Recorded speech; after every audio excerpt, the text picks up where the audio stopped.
শহীদ রাষ্ট্রপতি জিয়া রহমানের নাম নিলে প্রতিদিন ব্যস্ত নিশ্চিত, আমি বিশ্বাস করি। নাউজুবিল্লাহ, প্রতিদিন মেজর জিয়ার নাম নিলে আপনি ব্যস্ত নিশ্চিত। তো এই নামাজ রোজা হজ জাগাত এইসব করার কি দরকার? সবাই বিএনপিতে যোগ দেন এবং মেজর জিয়ার নাম তসবি নিয়ে জফেন। এই যে এই কথাটা উনি বলল, এটা তো চিরন্তর ভুল এবং মিথ্যা। দেখবেন এই বিষয়টা যমুনা টিভির ভিতর প্রচার করছে বা সব টিভি চ্যানেলে প্রচার করছে। আমি একজন মুসলমান হিসাবে আমি এটার প্রতিবাদ জানাইতেছি।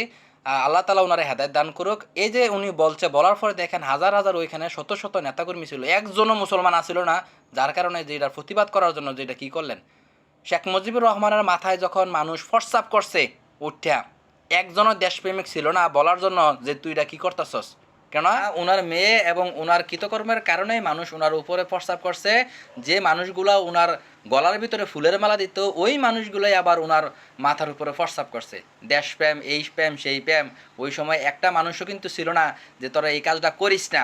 সবাই যার যার জীবন নিয়ে ফালাইছে। এটাই বলে দেশপ্রেম। যতদিন আমাদের বাংলাদেশে পদ্মা মেঘনা যমুনা থাকবে, শেখ মুজিবুর রহমান, মেজর জিয়াউর রহমান এবং জাতীয় সাইড নেতা, তাদের অবদান আমরা অস্বীকার করা যাবে না। ঠিক আছে, হয়তোবা তাদের কাজকর্মের ভিতরে কিছু ভুল ত্রুটি থাকতে পারে, তবে এই যে ধর্ম, আওয়ামী লীগের লোকবলও দেখা গেছে আওয়ামী লীগের একটা ধর্ম হিসাবে পালন করছে।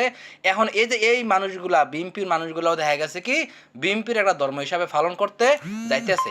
তো এইগুলা থেকে আল্লাহ তালা আমাদের হেফাজত দান করুক, আমাদের বাংলাদেশকে সুস্থ সুন্দর একটা বাংলাদেশ গড়ার তৌফিক দান করুক, এবং এইবারই সুযোগ ভোটারদের এবং সবার সঠিক নেতা নির্বাচন করা।